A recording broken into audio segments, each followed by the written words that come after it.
The deaf girl was left behind at school, but a humble classmate learned ASL. Olivia Johnson was trying for the third time to make gestures to her classmates, but no one stopped to understand what she wanted. The school library was full of students that Thursday afternoon, but for her it was like being completely alone. Her hands moved in the air trying to communicate something simple, but the other students looked away or simply pretended not to see. That's when she gave up, and tears started streaming down her face. Olivia was only 10 years old and had been profoundly deaf since birth. This was her third week at Lincoln Elementary School in Yonkers, in the metropolitan area of New York City, and each day seemed worse than the last. Across the library, Ethan Wilson watched everything. He was the same age as Olivia and was sitting alone at a table in the corner, as he always did during recess. Ethan was the son of Denise, the school cleaner, and because of that the other students treated him differently. Some called him the cleaner's son, as if it was something shameful. Others simply ignored him. But at that moment, seeing Olivia crying silently, Ethan felt something tighten in his chest. He knew that feeling of being invisible, of trying to communicate and not being heard. He put away the notebook he was drawing in and got up from the table. "Hey, are you okay?" asked Ethan, approaching slowly. Olivia looked up at him with red eyes. Her hands moved quickly, making signs, but Ethan didn't understand anything. He shook his head sadly, and she lowered her hands, discouraged. "Wait," said Ethan, grabbing his notebook and a pen. He drew a large question mark and showed it to her. Olivia took the pen and wrote in careful handwriting, "I need to find a book about the solar system for the science project." Ethan read it and smiled. He knew that library well because his mother worked there cleaning every day after school. He signaled for her to follow him and went to one of the back shelves. He climbed onto the stool that was there and picked out 3 different books about astronomy. Olivia broke into a huge smile when she saw the books. It was the first time someone at school had really helped her.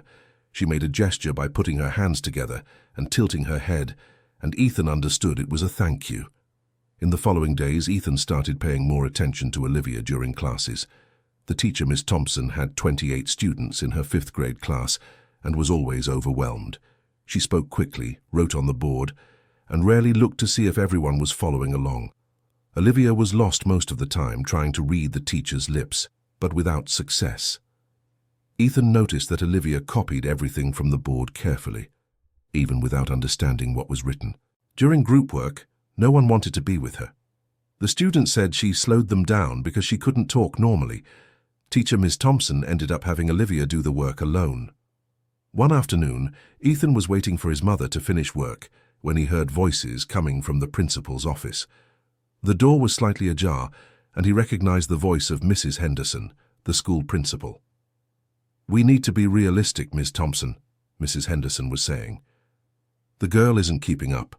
Other students' parents have already complained that the class is falling behind because you have to give her special attention." "But she has the right to study here like any other child," the teacher replied in a tired voice. "She does, but there are schools better equipped for cases like this, special schools where she'll get proper support.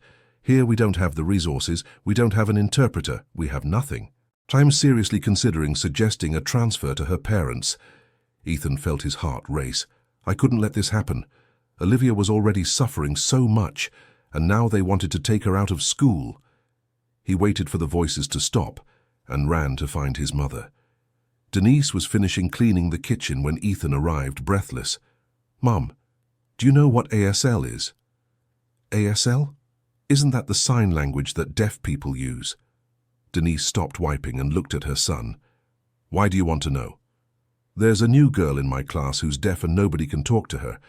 I wanted to learn so I could help." Denise sighed and went back to cleaning. "Ethan, my son, that's sweet of you, but you need to focus on your studies. Math, English, those things. Learning sign language won't help you in the future." "But Mom." "No buts. You already struggle with regular subjects. You can't waste time on other things." Ethan stayed quiet, but didn't give up on the idea. That night, after his mother fell asleep, he secretly took her old phone. It was a simple device, but it had internet. Ethan searched, "How to learn ASL for free," and found several videos. He started by watching a 15-minute video about the ASL alphabet. Each letter had a different shape made with the hands.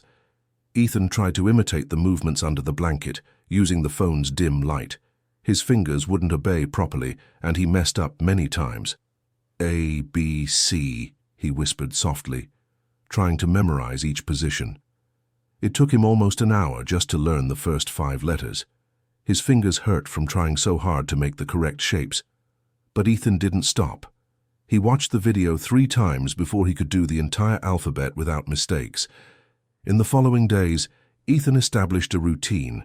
He woke up an hour earlier and practiced ASL before going to school. During recess, instead of drawing alone, he watched videos on the phone with headphones he found broken in the trash and fixed with electrical tape. At night, after Denise fell asleep, he practiced for another hour or 2. Dear listener, if you're enjoying the story, please take a moment to like and especially subscribe to the channel. It really helps us who are just starting out. Now continuing. A week passed. Ethan now knew the complete alphabet and some basic words like hello, thank you, friend, and help. But he still didn't have the courage to approach Olivia. What if he made the signs wrong? What if she laughed at him? During science class, Ms. Thompson asked the students to pair up for a project about the states of matter. As always, nobody wanted to pair up with Olivia. Ethan saw her lower her head, resigned to doing another project alone. That's when he raised his hand. Ms. Thompson, can I pair up with Olivia? The whole class fell silent. Some students started to laugh. Tyler, one of the most popular boys in the class, said loudly, "Look at that, the 2 rejects teamed up." Others laughed too. Ms. Thompson banged on the desk asking for silence, but Ethan saw that even she seemed surprised by his request. Olivia looked up at him, confused. Ethan grabbed his backpack and went to sit next to her. He took out his notebook and wrote, "Hi, can we do the project together?" Olivia read it and her eyes filled with tears. But this time they were different tears. She nodded and wrote back, "Thank you." Ethan took a deep breath. It was now. He positioned his hands and slowly made the signs he had practiced so much. "Hi, my name is Ethan." Olivia's eyes widened. She looked at his hands, then at his face, and back at his hands. Then a huge smile appeared on her face. She started making fast signs back, but Ethan shook his head. "Slow," he said, making the sign he had learned for slow. Olivia understood. She made the signs more slowly. "My name is Olivia. Do you know ASL?" Ethan shook his head no, then showed with his fingers a small space, indicating a little. Olivia smiled even wider. From that day on, Ethan and Olivia started meeting every day in the library during recess. Ethan would bring his notebook and write down the new words Olivia taught him. She had endless patience, repeating the signs as many times as needed until he got them right. Mrs. Walters, the 63-year-old librarian who had worked there for over 20 years, watched them from afar. At first, she thought it was strange. But after a few days, seeing Ethan's dedication and Olivia's happiness, she was touched. "You two can use that little table over there in the corner whenever you want," Mrs. Walters said one day, pointing to a more secluded spot in the library. "It's quieter for studying." Ethan thanked her, and Olivia made a sign he didn't know. Mrs. Walters asked what it meant, and Olivia wrote on paper, "Thank you very much." The librarian learned the sign too. Things seemed to be getting better. Ethan was learning more and more signs and could hold basic conversations with Olivia. She was happier at school, always excited for recess when she could talk to the only friend she had there. But not everything was okay.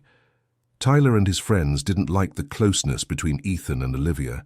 To them, Ethan was showing off and being dramatic. "Look at the fake interpreter," Tyler mocked when he saw Ethan making signs. "What makes you think you're so special?" The others laughed. Ethan tried to ignore it, but the teasing got worse. They started imitating the signs incorrectly and exaggeratedly whenever they passed by him. They made random gestures with their hands and laughed loudly. One day, during break, Tyler pushed Ethan on purpose, making him drop the books he was carrying. "Sorry, didn't see you," Tyler said sarcastically. "Why don't you make a little sign so I can understand?" Ethan bent down to pick up the books without answering, but Olivia had seen everything. She approached and stared angrily at Tyler, making quick, nervous signs. "What's she doing?" Tyler laughed. "Cursing me in mime?" Olivia quickly wrote in her notebook and showed it. "You're a coward. Ethan is worth 10 of you." Tyler turned red with anger and tore the page from the notebook. "You mute! You shouldn't even be in this school." Olivia stepped back, frightened. Ethan stood up and stepped in front of her. "Leave her alone." "Or what?" Tyler pushed him again. "What are you going to do, janitor's boy?" Other students started gathering around, forming a circle. Some encouraged the fight, others just watched curiously. Ethan knew he couldn't fight. His mother always said if he got into trouble, he could be expelled from school, and she would lose her job. That's when Miss Thompson appeared and dispersed everyone. She took Tyler to the principal's office, but Ethan knew that would only make things worse. That afternoon after school, Ethan stayed to help his mother arrange the desks in the classroom. Denise noticed he was too quiet. "What's wrong, son?" "Mom, why are people mean to those who are different?" Denise stopped what she was doing and sat in one of the desks. "Come here." She patted the chair beside her. Ethan sat down. "People are afraid of what they don't know," Denise explained. "When they see something different, they find it easier to push away or attack than to try to understand. But you, my son, you're doing it differently. You're trying to understand. The boys keep teasing me because of Olivia." "And does that bother you?" Ethan thought for a moment. "No, what bothers me is seeing her alone. She's cool, Mom. She's smart and funny. Just because she can't hear doesn't mean she's less than others." Denise hugged her son tightly. "You make me proud, you know. Keep doing what you're doing. Keep being the good boy that you are." That night, Ethan studied ASL with even more determination. Every sign he learned was a way to show Olivia that she wasn't alone. Some students' parents started complaining at school. They said Ethan was disrupting classes because he kept making signs during the teacher's explanations. What they didn't know was that Ethan was trying to translate for Olivia what the teacher was saying. Principal Henderson called Denise in for a meeting. "Mrs. Denise, I need to talk about your son." Denise's heart tightened. She feared Ethan had done something wrong and that it might cost her job. "Did he do something?" "Not exactly," said the principal, adjusting her glasses. "But some parents complained that he keeps making gestures during class. They said it distracts the other students." "Gestures?" "Sign language. He keeps trying to translate for the deaf girl in class." Denise was surprised. She didn't know Ethan was doing this during classes. "Mrs. Denise, I understand your son's good intentions, but he's not an interpreter, and his attempts are causing problems. I'd like you to talk to him." Denise left the meeting confused and worried. That night she talked to Ethan. "The principal called me in today because of you." Ethan turned pale. "Did I do something wrong?" "She said you keep making signs during class and that it's disrupting the other students." "But Mom, I just want to help Olivia. The teacher talks really fast and Olivia can't read lips well. She gets lost in class." "I know, son, and I'm proud of you for wanting to help, but you can't disrupt the others' class. There has to be a better way to do this." Ethan lowered his head. He knew his mother was right, but he felt helpless. How could he help Olivia without disturbing the others? The next day, Miss Thompson made a decision that broke both friends' hearts. She separated Ethan and Olivia, placing their desks on opposite sides of the classroom. "It's for everyone's good," the teacher explained. "This way, Ethan can focus on his own classes." Olivia tried to protest, but as always, her silent voice went unheard. Ethan felt anger growing inside him, but he could do nothing. The following days were terrible. Ethan saw Olivia across the room, increasingly lost and isolated. He tried making signs secretly, but the teacher always noticed and called him out. During recess, they met in the library, but the time seemed to get shorter and shorter. Olivia was getting sadder every day. She started missing classes. When Ethan asked Mrs. Walters if she had seen Olivia, the librarian shook her head sadly. "She hasn't been coming anymore, Ethan. I think she's getting sick. But Ethan knew it wasn't a physical illness affecting Olivia. It was sadness, loneliness, the weight of always being left out. He decided he needed to do something. But what? The answer came from an unexpected place. During history class, Miss Thompson was explaining about human rights and social inclusion. She talked about how laws had changed over time to protect people with disabilities. Ethan raised his hand. Teacher, does the school have to have an ASL interpreter by law? Ms. Thompson seemed surprised by the question. Well, yes. When there are deaf students, the school should provide an interpreter. Why? And if there isn't one? The classroom fell silent. Ms. Thompson blushed slightly. Then the school is breaking the law, she answered quietly. When classes ended, Ethan ran to the library. He needed to research more about this. Mrs. Walters helped him find information on the library computer. Ethan discovered that the Americans with Disabilities Act guaranteed the right for deaf students to have ASL interpreters in mainstream schools.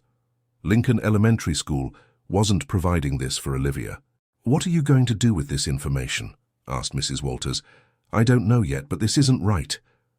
That night, Ethan told everything to his mother. Denise became worried. Ethan, you need to be careful. These issues are complicated. If you start talking about this, it could cause problems for me too. I work here. But Mum, it's not fair to Olivia. I know, son, but sometimes life isn't fair, and we don't have the power to change that. Ethan went to bed frustrated. He wanted to do the right thing, but he didn't want to harm his mother. The following week, things got even worse. Ethan was called to the principal's office. Mrs. Henderson was sitting behind her desk with a serious expression. Ethan, I need to talk to you about something serious. The boy swallowed hard. Ms. Thompson told me you were making signs during the math test yesterday. I wasn't. Several students saw you, Ethan. You were moving your hands under the desk, but I was just practicing. I wasn't cheating, I swear. How can I be sure of that? The principal crossed her arms. Look, Ethan, I know you have good intentions with the deaf student, but this is getting out of control. I'm going to have to give you an official warning. Ethan left the principal's office with tears in his eyes. He hadn't done anything wrong, but was punished anyway. When he met Olivia in the hallway, she noticed something was wrong. He told her everything through their notebook. Olivia became furious. She wanted to go to the principal's office and explain, but Ethan stopped her. No one will listen to you, he wrote, and immediately regretted his choice of words. But it was true. Without someone to translate, Olivia's voice was silenced. That afternoon, Olivia had a breakdown. In the middle of English class, she started crying uncontrollably. All the feelings she had held back for weeks exploded at once. She couldn't stop crying. Miss Thompson didn't know what to do. She called the principal, who called Olivia's parents. They came to pick up their daughter early. Ethan saw Olivia leaving school with her parents. She looked back and waved at him, but Ethan had a bad feeling that he wouldn't see her again. Denise noticed her son was dejected. When they returned home that night, she made his favorite dish, spaghetti and meatballs, but Ethan barely touched his food. Son, I know you're suffering because of this situation, but maybe it's better to leave things as they are. I can't, Mom. Why? Because if I do nothing, I'll feel like a coward for the rest of my life. Like those kids who pretend not to see when someone needs help. Denise looked at her son and saw he had matured a lot in recent weeks. He was no longer just a child wanting to help a classmate. He was someone fighting for justice. All right, she said finally. What do you want to do? I want people to know the school isn't following the law. That Olivia has the right to an interpreter. And how are you going to do that? Ethan thought for a moment. I don't know yet, but I'll figure it out. The next morning, Ethan woke up determined. He went to the library before classes started and talked with Mrs. Walters. Mrs. Walters, do you think you could help me with something? It depends on what it is, dear. I want to gather evidence that Olivia is suffering because she doesn't have an interpreter. Photos, testimonies, things like that. Could you help me? Mrs. Walters remained silent for a long time. She knew she was being asked to take a side, and that could have consequences. Why should I do this, Ethan? Because you saw. You saw Olivia suffering all these days and did nothing, just like everyone else. Ethan spoke without anger, only with sadness. I don't want to be like that when I grow up. I don't want to be someone who sees what's wrong and does nothing. Mrs. Walters felt those words touch her heart deeply. She was 63 years old and had worked her whole life at that school. She had seen many injustices happen and always stayed quiet because it wasn't her problem. "You're right," she finally said. "I have records. Every time Olivia came here crying, every time she tried to ask for help and was ignored, I wrote down the dates in my personal notebook. Why? Because deep down, I knew it wasn't right, and I knew that one day someone would need this information." Mrs. Walters took an old notebook from a locked drawer. There it all was: dates, times, descriptions of situations. It was detailed proof of Olivia's suffering. "What are you going to do with this?" she asked. "I don't know yet, but it's a start." Ethan took pictures of the pages with his mum's old cell phone. He was starting to put together a dossier. In the following days, Ethan discreetly talked to other students. He discovered that many of them also thought the treatment Olivia received was wrong, but were afraid to speak up. Some even offered to sign a petition asking for an interpreter for the school. Dear listener, if you're enjoying the story, take a moment to like and especially subscribe to the channel. It really helps us who are just starting out, now continuing. But Ethan knew it wouldn't be enough. He needed something more impactful. The idea came during a conversation with his mother. Denise was telling him about her childhood in rural West Virginia before moving to New York City. "Your grandmother lived with us, remember I told you," said Denise while washing dishes. "You never told me much about her." Denise was silent for a moment. "There's something I never told you, Ethan. Your grandmother Rosemary was deaf." Ethan almost dropped the glass he was drying. "What do you mean?" "She was born deaf. Back then, in the countryside, there were no resources, nothing. She grew up completely isolated, unable to communicate properly with anyone. Only I learned some basic signs from her." "And why did you never tell me this?" Denise sighed. "Because I was ashamed. The whole family was ashamed. They treated your grandmother as if she were less than others just because she couldn't hear. When she passed away, I was 16, and to this day I regret not having done more for her." Ethan hugged his mother. "We can do things differently with Olivia. I know, and I'm going to help you, but it has to be done the right way." They talked for hours that night, planning what to do. Denise had an idea. "There's a parent-teacher meeting next week," she said. "It's an open meeting where parents can raise issues about the school. Olivia's parents will definitely be there." "And how does that help?" "You're going to prepare to speak at that meeting." "But I'm just a student." "Will they let me speak?" "They will if I ask. I know the school's regulations. Students can participate if invited by a guardian. And I, as a school employee and parent of a student, can call you as a student representative." Ethan got nervous just thinking about it. "Mom, I don't know how to speak in public." "Then you'll have to learn. Because this is our chance to make some noise." In the following days, Ethan prepared. He wrote and rewrote what he was going to say. Practiced in front of the mirror. His mother helped him make the speech clearer and more focused, but Ethan knew he needed something more, something that would touch people's hearts. That's when he got an idea. If your grandmother Rosemary was deaf and no one had ever known about it, perhaps she could be the key to moving people at the meeting. Ethan asked his mother to share everything about his grandmother, how she lived, how she communicated, how she suffered. Denise, through tears, told stories she had never shared before. She was invisible to everyone, Ethan. People would talk about her right in front of her, as if she weren't there. They made plans without including her. She lived 72 years and spent most of that time completely alone, even surrounded by family. Ethan wrote everything down. That would be part of his speech. The day of the meeting arrived. The room was full of parents, teachers, and some school staff. Olivia and her parents, Brian and Amy Johnson, were seated in a corner. Ethan noticed that Olivia seemed surprised to see him there. Principal Henderson began the meeting by discussing improvements to the school's facilities and plans for the next semester. Then she opened the floor for questions and concerns from parents. Some parents complained about the school lunches, others about the lack of teachers. Then a mother named Melissa raised her hand. "I wanted to talk about the issue of inclusion at this school." The room grew tense. Melissa was the mother of Tyler, the boy who picked on Ethan and Olivia the most. "My son tells me there's a deaf girl in his class and it's disrupting the other students' learning. The teacher focuses on her and the rest of the class falls behind." Before the principal could respond, another mother agreed. "It's true. My daughter complains about it too.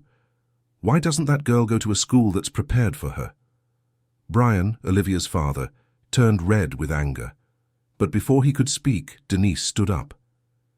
"Excuse me," she said in a firm voice. "I'd like to give the floor to my son, Ethan Wilson. He has something important to say about this matter." Some people murmured, questioning why a child was going to speak at the meeting. But Denise knew the rules and had the right to call on a student representative. Ethan stood up, his legs shaking. He was 11 years old and about to speak to more than 50 adults. His mother gave him an encouraging squeeze of the hand. "Good evening," Ethan began softly. "My name is Ethan, and I'm in the same class as Olivia." "Shall I speak up, boy?" someone shouted from the back. Ethan took a deep breath and raised his voice. "I wanted to tell you a story. It's about my grandmother, Rosemary Wilson." The room fell silent, curious. My grandmother was deaf. She was born in rural West Virginia many years ago, at a time when there were no resources for deaf people. She didn't know ASL because no one taught her. She couldn't communicate with her own family. Can you imagine what that's like? Spending your whole life without being able to talk to the people you love? Some of the mothers began to get emotional. My grandmother lived 72 years and was invisible to everyone. People acted like she didn't exist. And you know the worst part? My own family was ashamed of her. No one ever talked about it. Ethan looked at Olivia. When I saw Olivia being treated the same way at school, I thought, I can't let this happen again. Melissa, Tyler's mother, shifted uncomfortably in her chair. "You say that Olivia disrupts the class," Ethan continued. "But she doesn't disrupt anything. The problem isn't her. The problem is that this school doesn't have an ASL interpreter, and by law, it should." Principal Henderson tried to interrupt. "Ethan, that's not—" "Let the boy speak," said Brian, Olivia's father, his voice emotional. Ethan continued, now with more confidence. "I learned ASL on my own at home by watching free videos on the internet. It wasn't easy, but I did it because I wanted Olivia to have at least one person at school who could talk with her. But I'm just a kid. I'm not a professional interpreter. I shouldn't have to do this." He pulled some papers from his pocket that he had printed at the library. "I researched and brought here the Americans with Disabilities Act. It says here that public schools are required to provide ASL interpreters for deaf students. This school isn't doing that. It's breaking the law." The room erupted in murmurs. Principal Henderson was visibly uncomfortable. "Ethan, it's more complicated than that. There are budget issues, hiring matters." "Then why was Olivia enrolled here if the school knew it didn't have the resources?" asked Ethan. "Wouldn't it have been fairer to tell her parents beforehand?" Amy, Olivia's mother, began to cry. Brian hugged her and then stood up. "The boy is right. When we enrolled our daughter here, the principal said the school had resources for students with special needs, that it had experience with inclusion. That was a lie." The principal turned pale. "Mr. Brian, we tried." "Tried?" Brian's voice was trembling. "My daughter spends her days crying. She doesn't want to come to school anymore. She's being bullied and nobody does anything because nobody can communicate with her." Denise stood up beside her son.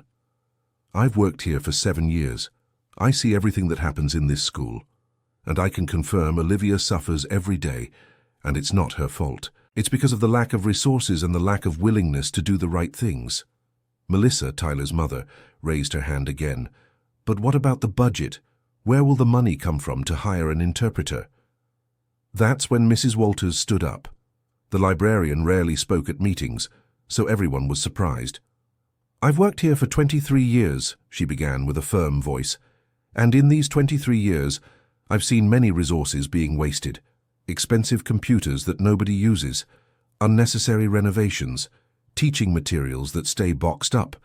If the school really wanted to hire an interpreter, it would find the money." Principal Henderson was cornered. She looked around the room and saw she was losing control of the situation. "Look, I understand everyone's concern, and I promise we'll look into the possibility—" "No!"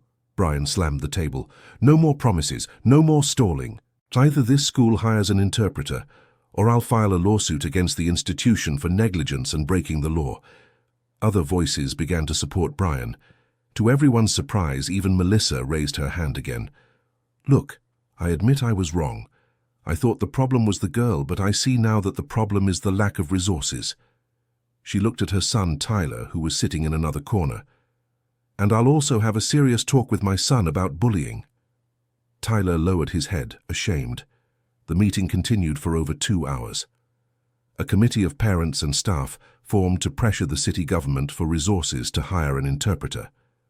Brian and Amy volunteered to lead this committee. When the meeting ended, Olivia ran to Ethan. Her eyes were red from crying so much, but it was a different kind of crying. It was emotion, relief, hope. She made several quick signs. Ethan understood some. "Thank you. You're my hero. You changed everything."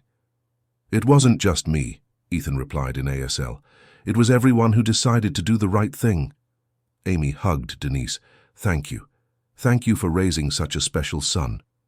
"He's the one who taught me to be brave," Denise replied. In the following days, the story of what happened at the meeting spread through the school. Some students began to see Olivia and Ethan differently. Others were still hostile, but at least now they were afraid of being confronted. Tyler approached Ethan during recess. He seemed genuinely sorry. "I wanted to apologize," he said, looking at the ground. "I was a real jerk to you and Olivia." Ethan was surprised. "Why were you like that?" "I don't know.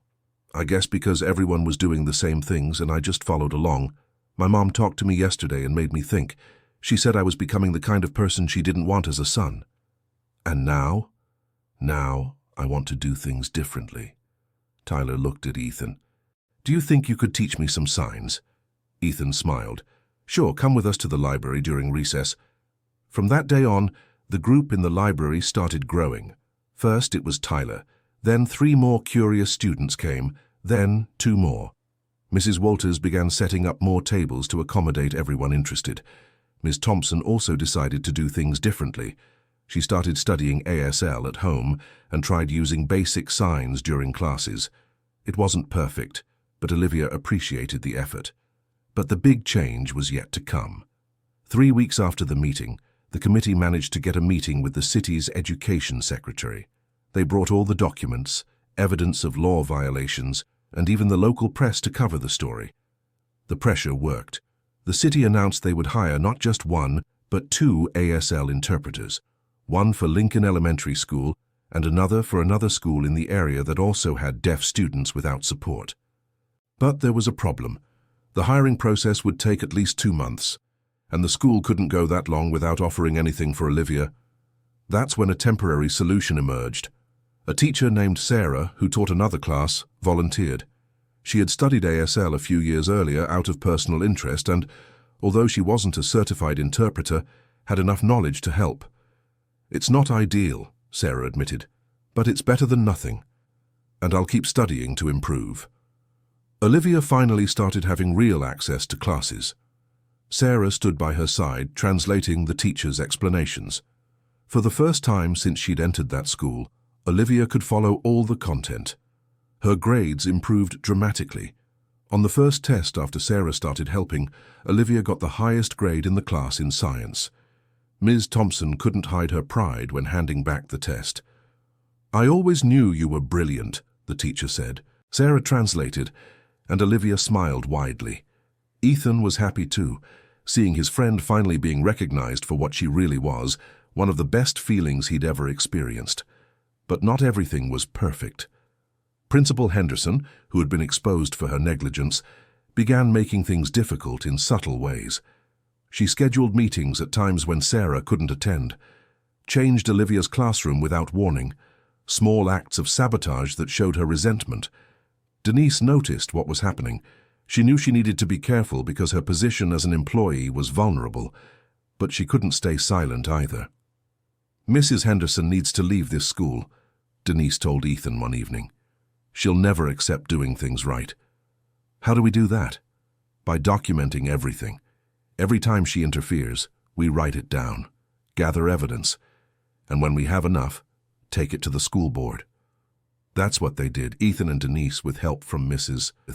Walters and other teachers began documenting every harmful action by the principal. It took a few weeks, but they put together a solid dossier.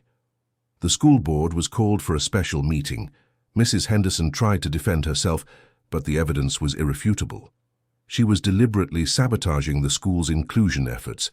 The board voted. By 7 votes to 2, Mrs. Henderson was removed as school principal.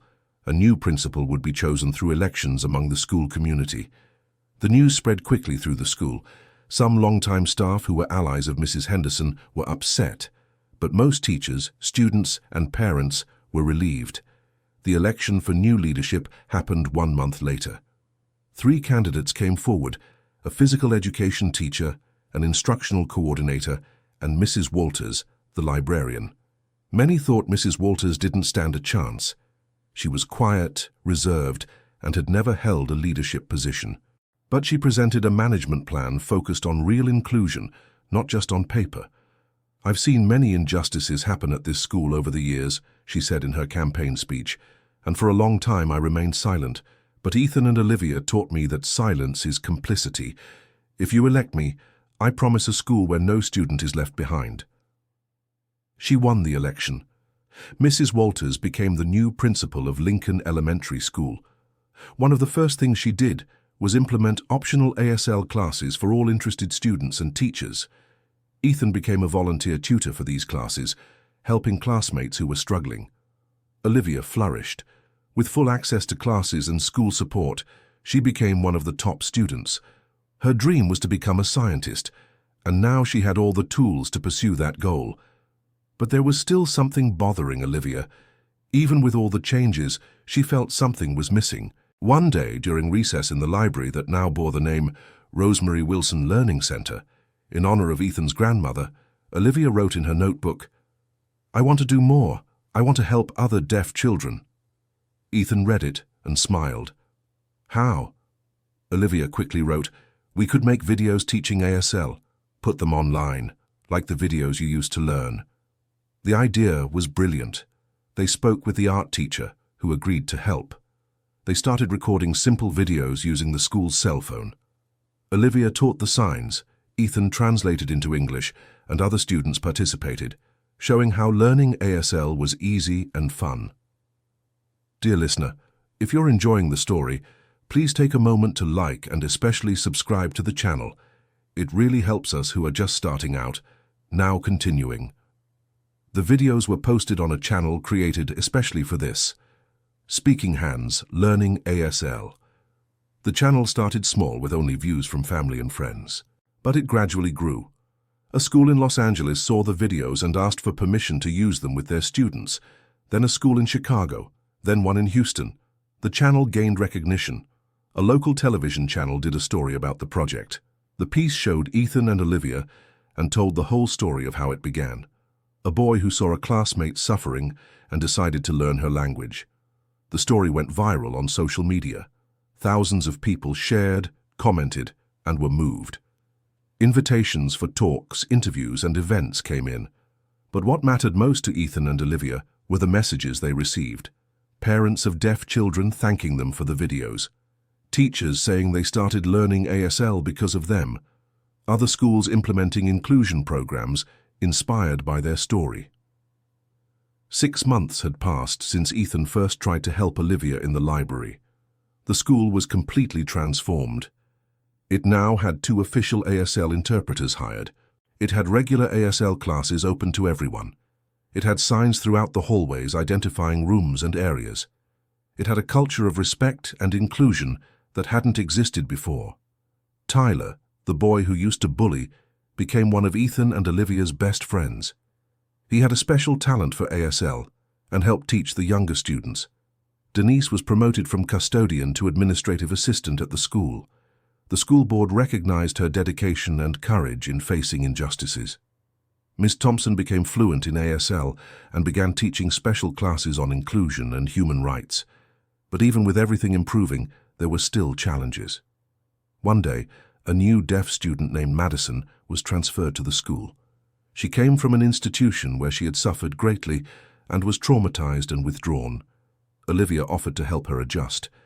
She knew exactly how Madison felt because she had been through the same thing. "You're not alone," signed Olivia at their first meeting. "Here people will hear you. They will see you. You matter." Madison began to cry. They were the first kind words in ASL she had received in months. Ethan also reached out to Madison. He had improved greatly in ASL and could now hold complex conversations. He introduced her to the library study group, showed her the videos they made, and explained how the school worked. Madison slowly began to open up. They discovered she loved to draw. The art teacher included her in the video project, where she created illustrations and animations. The trio, Ethan, Olivia, and Madison, became inseparable.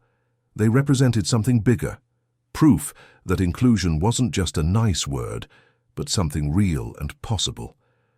The school began receiving visits from educators from other cities, wanting to learn from the inclusion model implemented there. Mrs. Walters, the principal, always made sure to present Ethan and Olivia as the true architects of the transformation. "They were the ones who taught us," she would say, "two children who refused to accept injustice and did more than many adults would have." One day, the school received an award from the Department of Education as a national model for inclusion. The ceremony would be in Washington, D.C., and Ethan, Olivia, and Mrs. Walters were invited to attend. It was the first time Ethan and Olivia had traveled by plane. Denise was nervous, but proud. She bought her son a new outfit and spent the previous night packing his bag. "My son is going to receive a national award," she repeated to herself, still not quite believing it.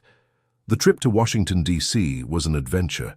Ethan and Olivia were amazed by everything: the airport, the airplane, the view of the clouds. Olivia couldn't stop taking pictures to show her parents later. The ceremony was moving. There were hundreds of people, including government officials and educators from across the country. When they called the name of Lincoln Elementary School, Ethan and Olivia went up on stage with Mrs. Walters. The Secretary of Education gave a speech about the importance of inclusion. Then he asked Ethan and Olivia to speak a little about their experience. Ethan took the microphone with trembling hands.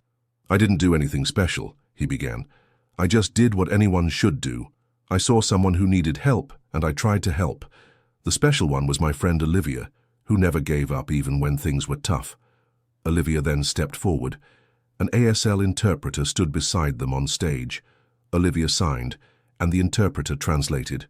"For a long time I felt invisible. I was in rooms full of people, but it was as if I didn't exist. Ethan showed me that I matter, that my voice deserves to be heard, even if it's a silent voice made of signs." There wasn't a dry eye in the auditorium. When they returned to Yonkers, the entire school welcomed them with a surprise party. They had made posters, decorated the courtyard, and prepared sweets. Tyler had made a huge banner that read, "Pride of our school," in English and ASL. But for Ethan and Olivia, the greatest reward wasn't the award or the recognition. It was seeing the school transformed. It was seeing Madison smiling and participating in class. It was seeing other students learning ASL out of curiosity and empathy. It was knowing they had made a real difference. The years went by. Ethan and Olivia stayed together throughout elementary school. The video project grew and reached millions of views. They received invitations to speak at conferences, schools, and events. Denise managed to finish high school through night classes. With her new position at the school, she had more financial stability and could invest in her son's education.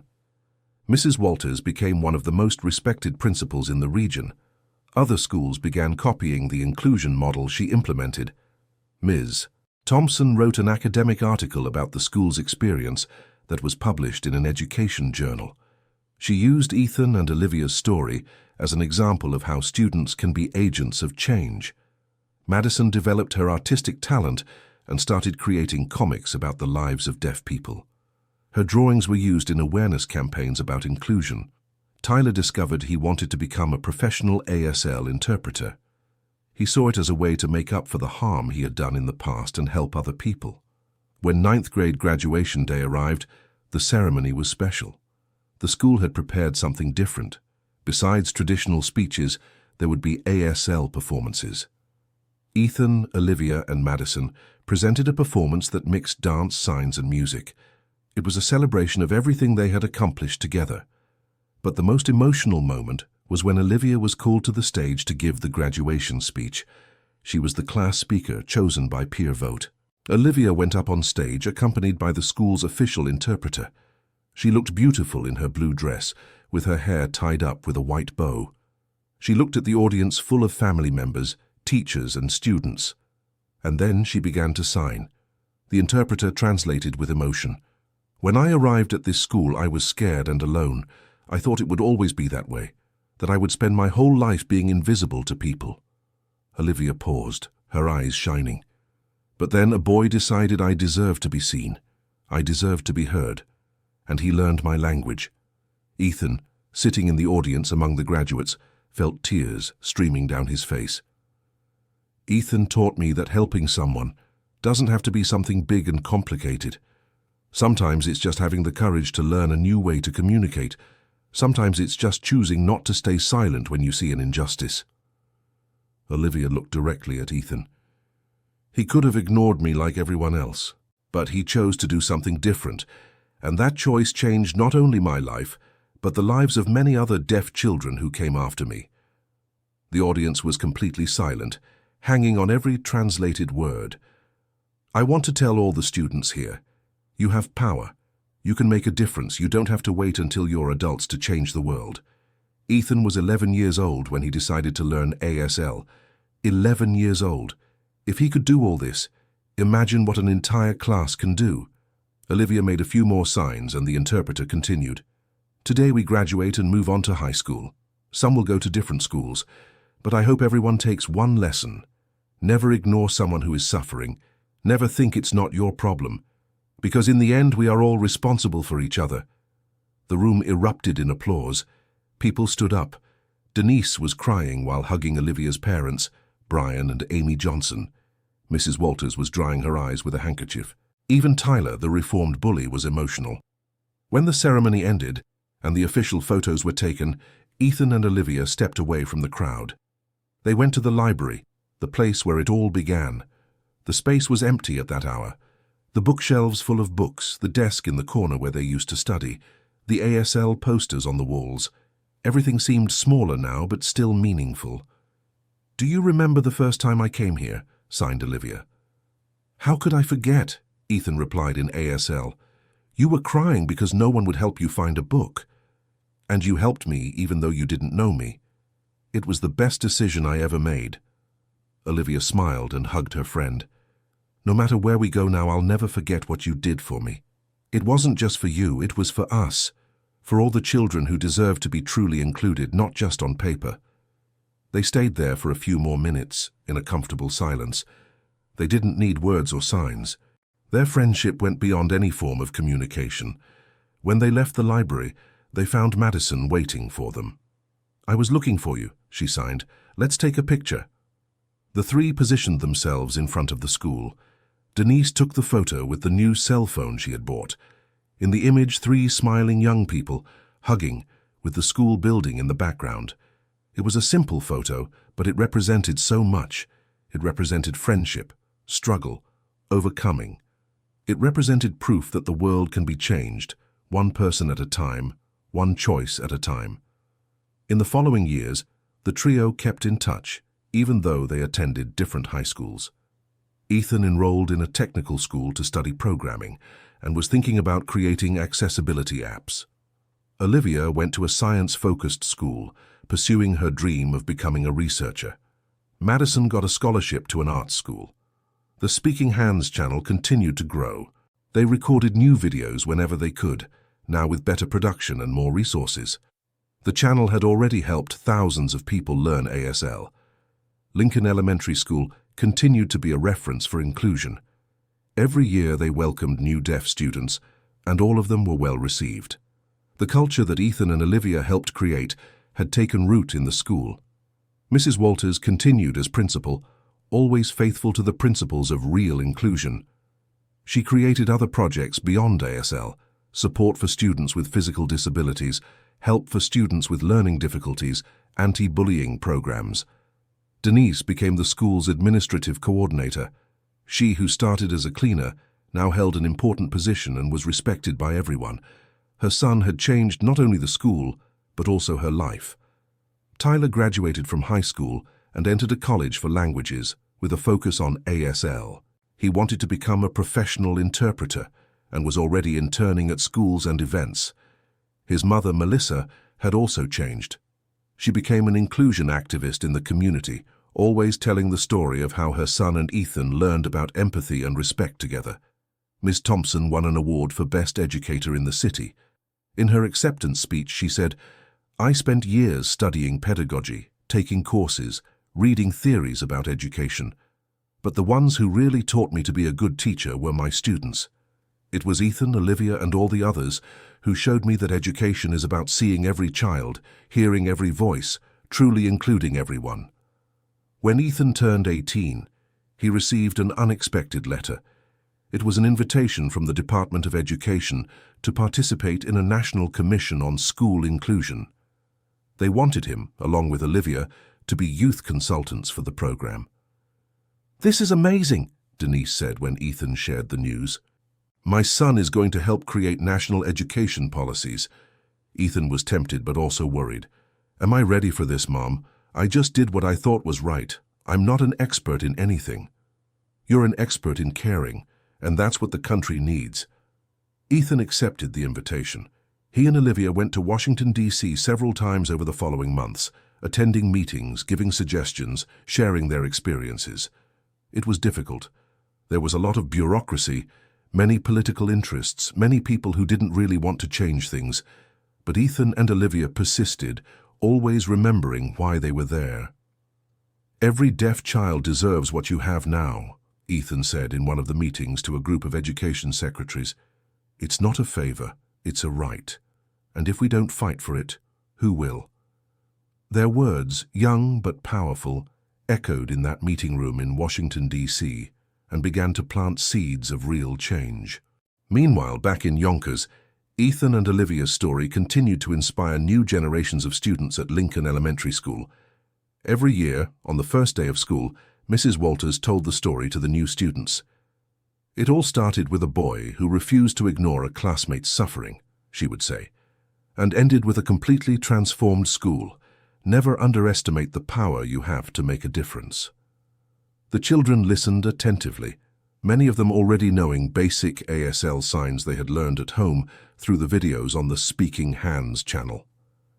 One day, 5 years after that first time in the library, Ethan and Olivia returned to the school to give a talk. They were young adults now in their early 20s, but they still maintained that special connection. They entered the library, which was now much larger and better equipped. It had new computers, braille books, materials adapted for various types of needs. But it still had that little table in the corner, preserved as it was. "This is where it all began," signed Olivia, touching the table affectionately. "And look where we've come," replied Ethan. They gave the talk to a room full of students, teachers, and parents.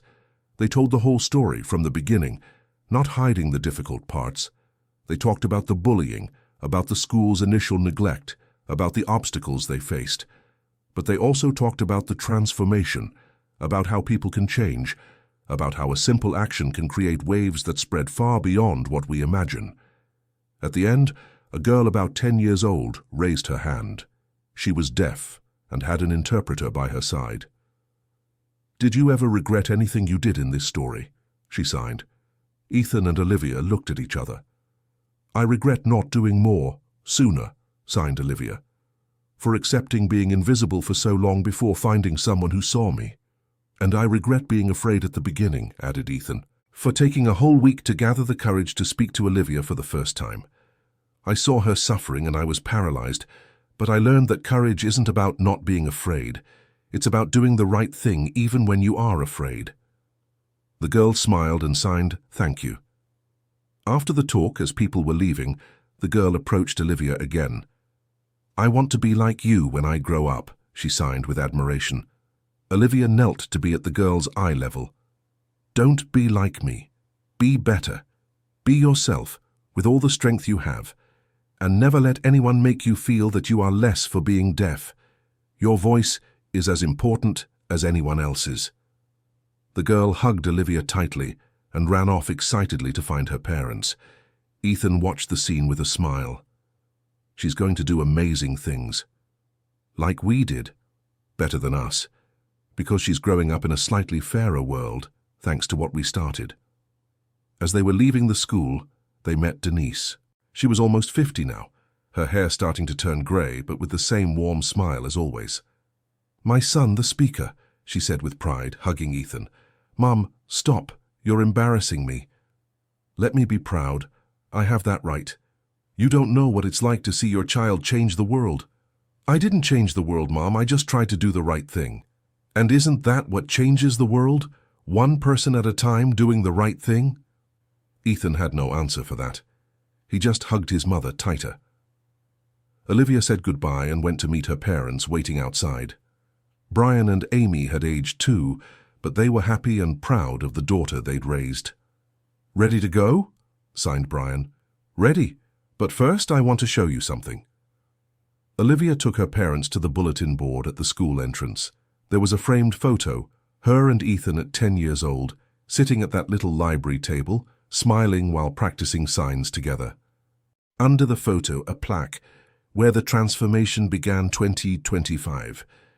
"This will be here forever," said Amy aloud, while her husband translated into ASL. "To remind every child who enters here that they can make a difference." Olivia smiled and made a simple sign. Home. That's what that school was to her now. No longer a place of suffering and loneliness, but a home where she was seen, heard, valued, where she made real friends, where she learned that her difference wasn't a weakness, but an important part of who she was.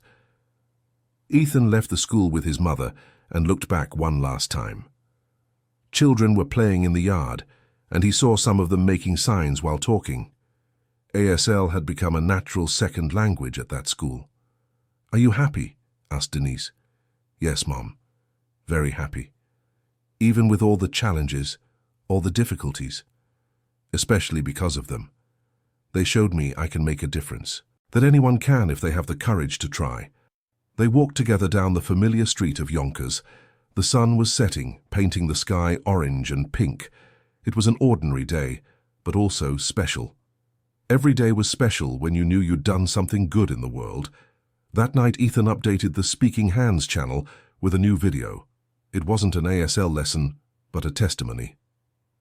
"Hello everyone," he began, speaking in English while signing. "I wanted to share something with you today. 10 years ago I met a girl in the school library. She was alone, crying, because nobody could communicate with her.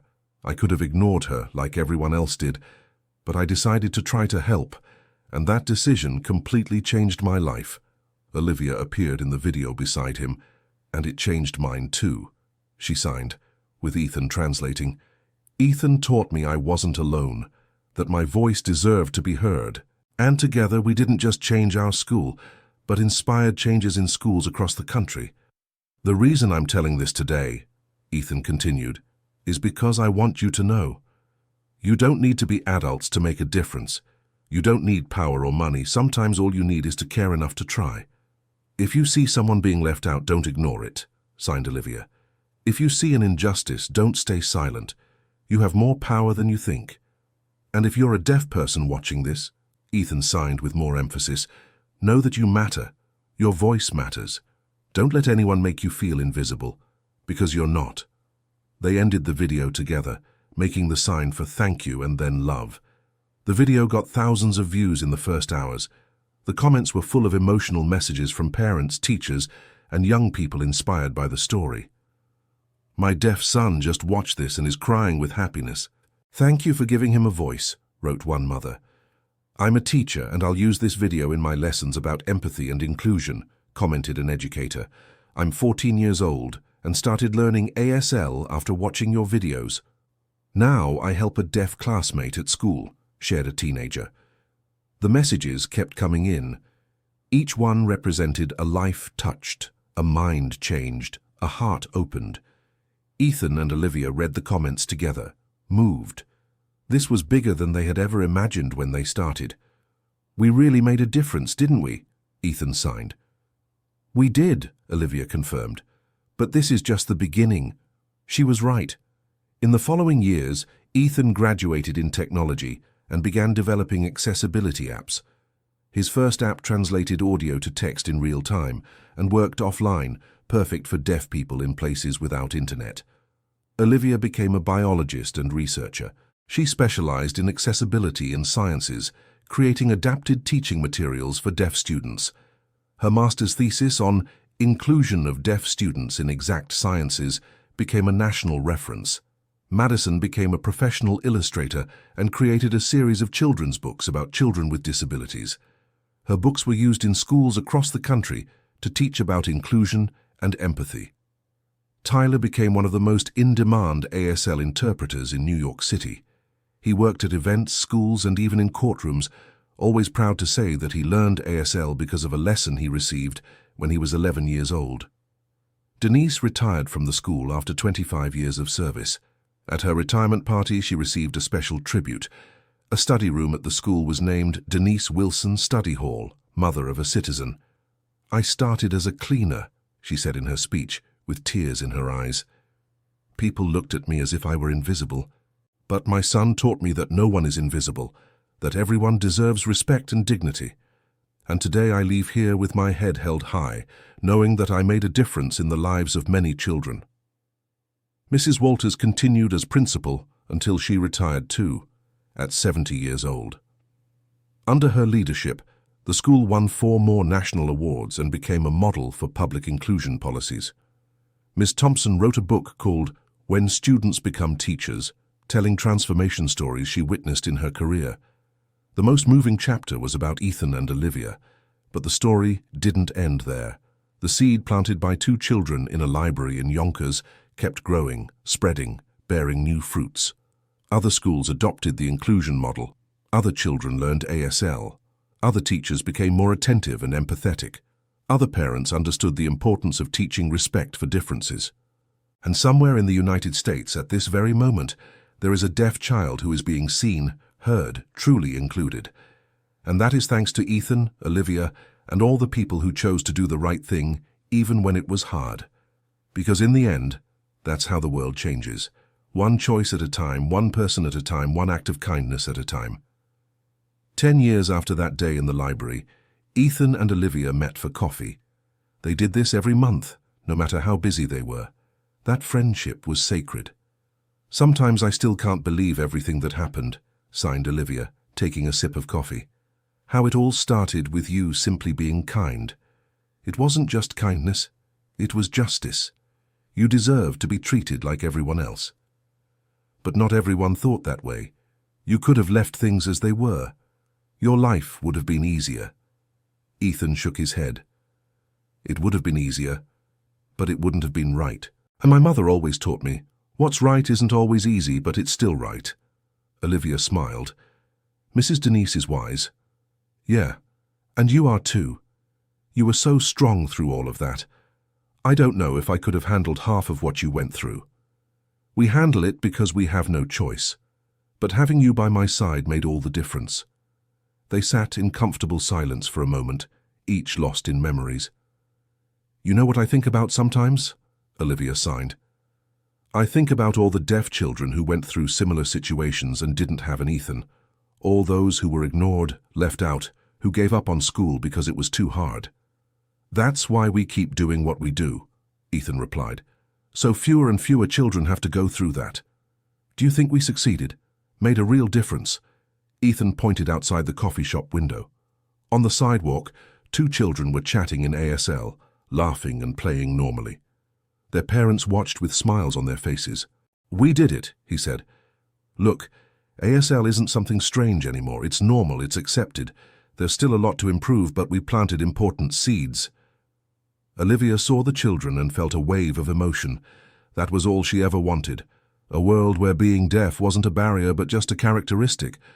A world where deaf children could just be children. "Thank you," she signed to Ethan. "Why?"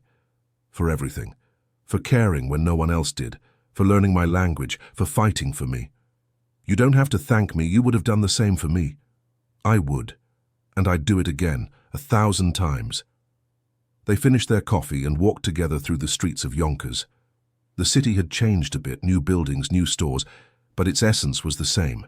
They passed by Lincoln Elementary School. It was Saturday, so it was closed, but they could see through the gates.